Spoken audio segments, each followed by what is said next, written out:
নমস্কাৰ, আপুনি চাই আছে অমৃত লাইভ। এই মুহূৰ্তত লৈ আহিছোঁ আমি ৰাজ্যৰ বিভিন্ন প্ৰান্ত তথা দেশৰ বিভিন্ন প্ৰান্তৰ পৰা কেইটামান অতিকৈ গুৰুত্বপূৰ্ণ খবৰ। আজমল ছুপাৰ 40ত অধ্যয়নৰত শিক্ষাৰ্থীসমূহ অসমৰ নহয় নেকি? হিন্দু মুছলমান সকলোকে আমি অধ্যয়ন কৰাৰ সুবিধা দিছোঁ। মেডিকেল ইঞ্জিনিয়াৰিঙৰ আসন আজমলে লৈ যোৱা নাই।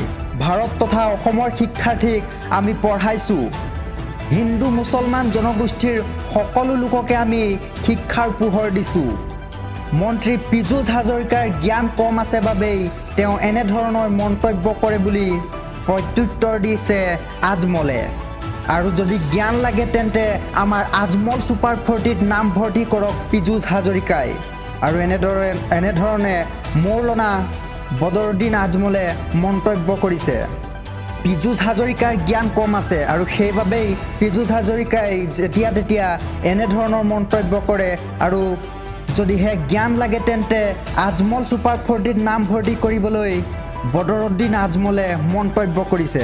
কিয়নো কেইদিনমান পূৰ্বে মন্ত্ৰী পীযুষ হাজৰিকাই আজমলৰ এই ছুপাৰ 40ক লৈ এক বিতৰ্কিত মন্তব্য কৰিছিল।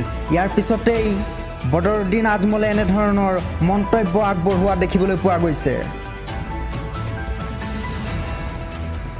অগ্নিবীৰ হ'ব খোজা যুৱকসকললৈ এক সুখবৰ, কিয়নো অগ্নিবীৰৰ চাকৰি নিয়মীয়াকৰণৰ ক্ষেত্ৰত চৰকাৰে ল'ব বৃহৎ সিদ্ধান্ত।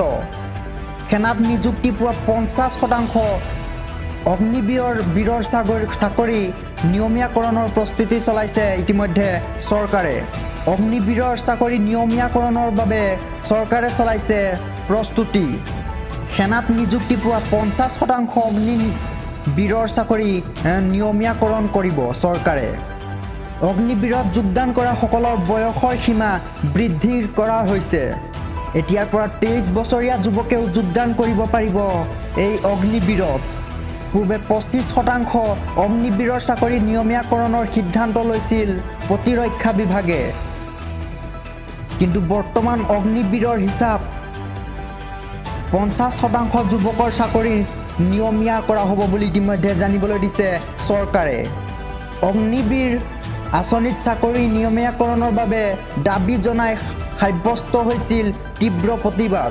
সেনাত যোগদান কৰা 3 বছৰৰ পাছতেই চাকৰি ত্যাগৰ নিয়ম আছিল অগ্নিবীৰ আঁচনিৰ। তাৰপিছতেই এতিয়া সেনাত নিযুক্তি পোৱা 50% অগ্নিবীৰৰ চাকৰি নিয়মীয়াকৰণৰ প্ৰস্তুতি চলোৱা হৈছে। এক বিগ ব্ৰেকিং নিউজ লৈ আহিছোঁ আমি এই মুহূৰ্তত। শীঘ্ৰেই বহু বিবাহৰ বিৰুদ্ধে হ'ব আইন। বহু বিবাহ বন্ধৰ ওপৰত অসমত দ্ৰুত গতিত চলি আছে ব্যৱস্থা। আমি বহু বিবাহ বন্ধ কৰাৰ আইন অনাৰ বাবে লাগি আছোঁ। বহু বিবাহৰ ওপৰত ডাঙৰ মন্তব্য কৰিছে মুখ্যমন্ত্ৰী ডক্টৰ হিমন্ত বিশ্ব শৰ্মাই। বহু বিবাহ বন্ধ কৰাৰ বাবে আইন অনাৰ বাবে লাগি আছে মুখ্যমন্ত্ৰী ডক্টৰ হিমন্ত বিশ্ব শৰ্মা।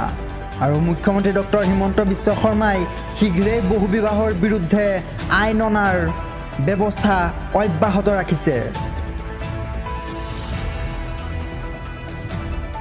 গোলকগঞ্জত নৈশ বাছত আক্ৰমণ কৰাৰ ঘটনা সংঘটিত হৈছে। নিশা বাছত আগুচি ধৰি আক্ৰমণ কৰে দুৰ্বৃত্তই। পশ্চিমবংগৰ কোচবিহাৰৰ অভিমুখী আছিল এই বাছখন। নৈশ বাছখনৰ সন্মুখত গ্লাছ ভাঙি আক্ৰমণ কৰে দুৰ্বৃত্তই। জানিব পৰা মতে প্ৰায় অৰ্ধশতাধিক যাত্ৰী আছিল এই বাছখনত। ইতিমধ্যে দুৰ্বৃত্তৰ আক্ৰমণত গুৰুতৰভাৱে আহত হৈছে বাছখনৰ চালক। AS15 AC 2892 নম্বৰৰ ভৌমিক নামৰ নৈশ বাছখনত সংঘটিত হৈছে এই আক্ৰমণৰ ঘটনা। ইয়াৰ পিছতে স্থানীয় আৰক্ষীয়ে আক্ৰমণকাৰীক বিচাৰি অভিযান আৰম্ভ কৰিছে। দুৰ্নীতি ধৰা পৰিলেই হেৰুৱাব লাগিব চাকৰি, সাৱধান দুৰ্নীতিগ্ৰস্ত আৰক্ষী। আৰু এতিয়া যদি দুৰ্নীতি ধৰা পৰে তেন্তে হেৰুৱাব লাগিব আপোনাৰ চাকৰি। কিয়নো ফেব্ৰুৱাৰী মাহৰ পৰা এতিয়ালৈকে 24জন আৰক্ষীয়ে হেৰুৱাইছে চাকৰি। 10,000 দুৰ্নীতিগ্ৰস্ত আৰক্ষীৰ তালিকা প্ৰস্তুত কৰিছে চৰকাৰে। এইসকল আৰক্ষীৰ ওপৰত শীঘ্ৰেই একশ্যন লোৱা হ'ব। এই 10,000ৰ ভিতৰত মাত্ৰ 4-5 জনৰ ওপৰতহে একশ্যন লোৱা হৈছে, কিন্তু এই 10,000ৰ ওপৰতেই লোৱা হ'ব একশ্যন। দুৰ্নীতিগ্ৰস্ত আৰক্ষীক লৈ কঠোৰ অসম চৰকাৰ। DGP GP. সিঙে টুইট কৰি জনালে চাকৰি হেৰুওৱাৰ আৰক্ষীৰ তথ্য। 10,000 দুৰ্নীতিগ্ৰস্ত আৰক্ষীৰ তালিকা প্ৰস্তুত কৰিছে অসম চৰকাৰে।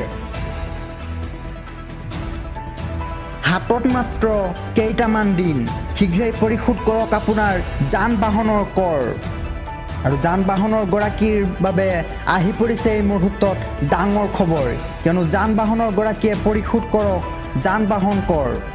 যান বাহনৰ গৰাকীলৈ ডাঙৰ খবৰ দিছে পৰিবহণ বিভাগে। কৰ পৰিশোধৰ বাবে চৰকাৰে বান্ধি দিছে নিৰ্দিষ্ট সময়সীমা। কৰ পৰিশোধ নকৰা যান বাহনৰ বিৰুদ্ধে ৰাজপথত চলিব অভিযান। অহা 31 জুলাইৰ পূৰ্বেই পৰিশোধ কৰক আপোনাৰ যান বাহনৰ কৰ।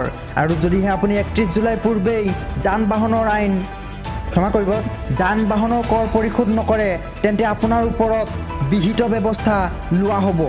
সেয়েহে আপুনি শীঘ্ৰেই পৰিশোধ কৰক যান বাহনৰ কৰ। আৰক্ষীক চেলেঞ্জ দিয়া 2 সাহসী চোৰৰ বিলৈ। দিন দুপৰতে আৰক্ষী চকীত চুৰি কৰিবলৈ গৈ ধৰা পৰিল চোৰ। এইবাৰ দোকান বজাৰ বা ঘৰত নহয়, আৰক্ষী চকীতেই চুৰ কৰিবলৈ গৈ ধৰা পৰিল 2 দুৰ্ধৰ্ষ চোৰ। দিন দুপৰতে আৰক্ষী চকীত চুৰি কৰিবলৈ গৈ ধৰা পৰিছে এই চোৰ দুজন।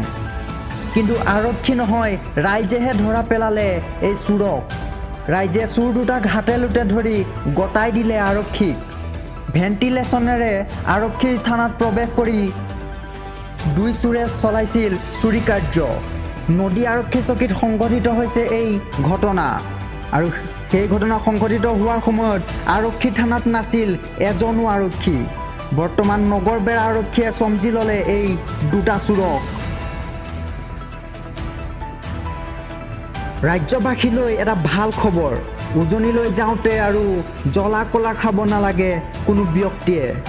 উজনিৰ পৰা নামনি আৰু নামনিৰ পৰা উজনিলৈ অহা যোৱা কৰাৰ সময়ত কোনেও এতিয়াৰ পৰা জ্বলা কলা খাব নালাগে। এয়াই শেষ বাৰিষা। অহা বৰ্ষৰ বাৰিষাৰ আগতে সম্পূৰ্ণ হ'ব 4 লেনযুক্ত ৰাষ্ট্ৰীয় ঘাইপথৰ কাম। মুখ্যমন্ত্ৰী ডক্টৰ হিমন্ত বিশ্ব শৰ্মাই কৰিলে এই ডাঙৰ ঘোষণা। মুখ্যমন্ত্ৰী ডক্টৰ হিমন্ত বিশ্ব শৰ্মাই কৈছে যে উজনিৰ পৰা নামনিলৈ যাওঁতে বা নামনিৰ পৰা উজনিলৈ যাওঁতে অহা যোৱা কৰাৰ সময়ত বহু সমস্যাৰ সন্মুখীন হয় যাত্ৰীসকল, কিন্তু এতিয়াৰ পৰা উজনিৰ পৰা নামনিলৈ অহা যোৱা কৰোঁতে সন্মুখীন হ'ব নালাগে কোনো ধৰণৰ সমস্যাৰ, কিয়নো অহা বৰ্ষৰ বাৰিষাৰ পূৰ্বেই নিৰ্মাণ সম্পূৰ্ণ হৈ উঠিব 4 লেনযুক্ত ৰাষ্ট্ৰীয় ঘাইপথ।